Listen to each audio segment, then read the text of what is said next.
নমস্কার, মম্মা চ্যানেলে আপনাদের সবাইকে স্বাগত। শীত প্রায় যাব তাই মনে পড়লো গোকুল পিঠে তো করা হয়নি, তাই আজকে আমি বানাতে চলেছি গোকুল পিঠে। পিঠের মধ্যে অনেকটাই সেরা বলতে পারেন গোকুল পিঠে। খুব ভালো লাগে খেতে, একদম মিষ্টির মতন। আসুন দেখি কিভাবে আমি গোকুল পিঠে করছি।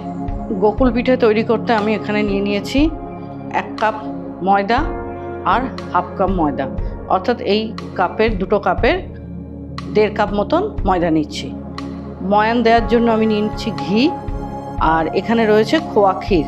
আমি খোয়া ক্ষীরটা একটু শক্ত বলে একটু দুধ দিয়ে কড়াইয়ে নেড়ে সুন্দর করে নরম সন্দেশের মতন করে নেব।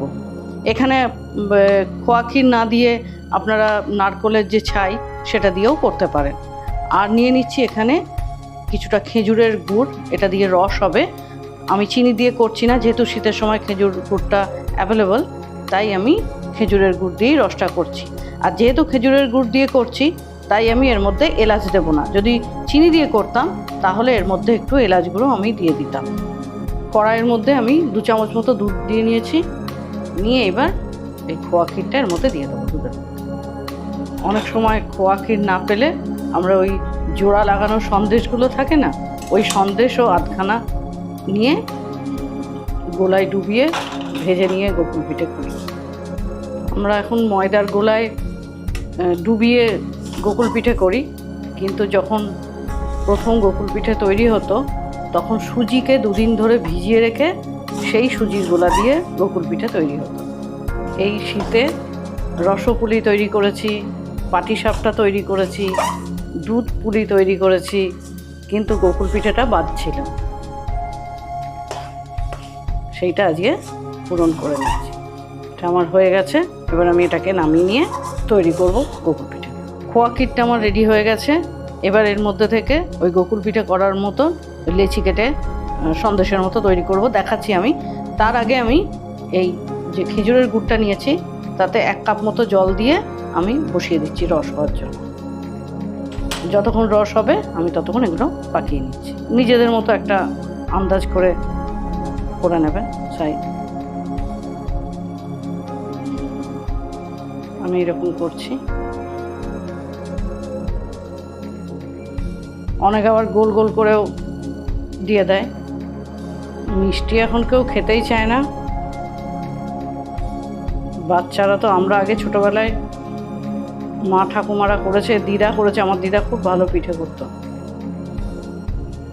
আমরাও খেতাম।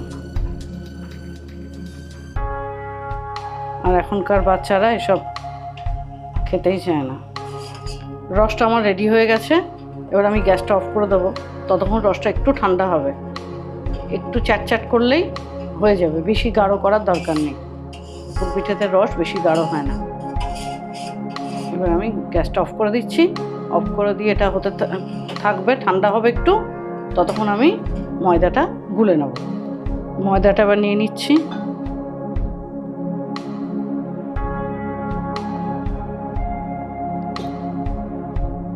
শুধু ময়দাটা গুললে হবে না, এটাকে একটু ঘি দিয়ে ময়ান দিয়ে নিতে হবে।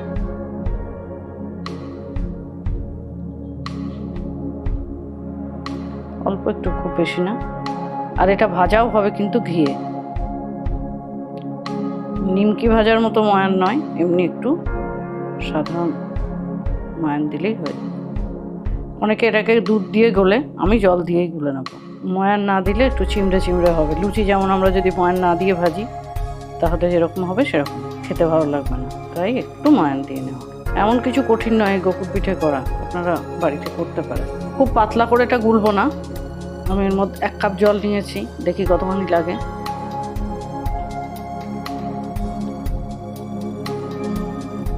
এইরকম থাকবে গোলাটা। গোলা রেডি হয়ে গেছে, সন্দেশ রেডি হয়ে গেছে। এবার আমি এগুলোকে এর মধ্যে ডুবিয়ে ভাজবো, দিয়ে রসে ফেলবো, তাহলেই কমপ্লিট আমার গোকুল পিঠে। ঘিটা দিয়ে দিচ্ছি আমি কড়াইয়ে, কড়াই গরম হয়ে গেছে।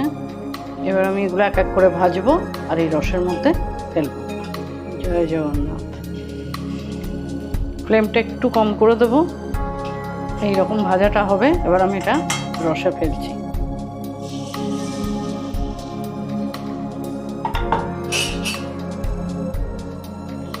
আমার মেয়ে চলে এসছে, এখনো রস ভালো মতো ঢুকেছে কি ঢোকেনি, নিচে রেয়াজ করছিল, হয়তো গন্ধ পেয়েছে, খেজুরের গুড়ে চলে এসছে। গোকুল পিঠে তৈরি হয়ে গেছে।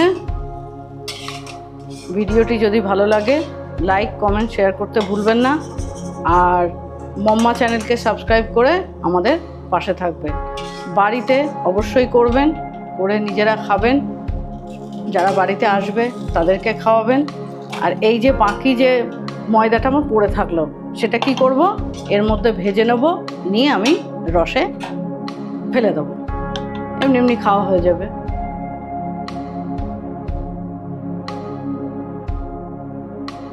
গোকুল পিঠে রেডি হয়ে গেছে, এইবার পরিবেশনের পালা।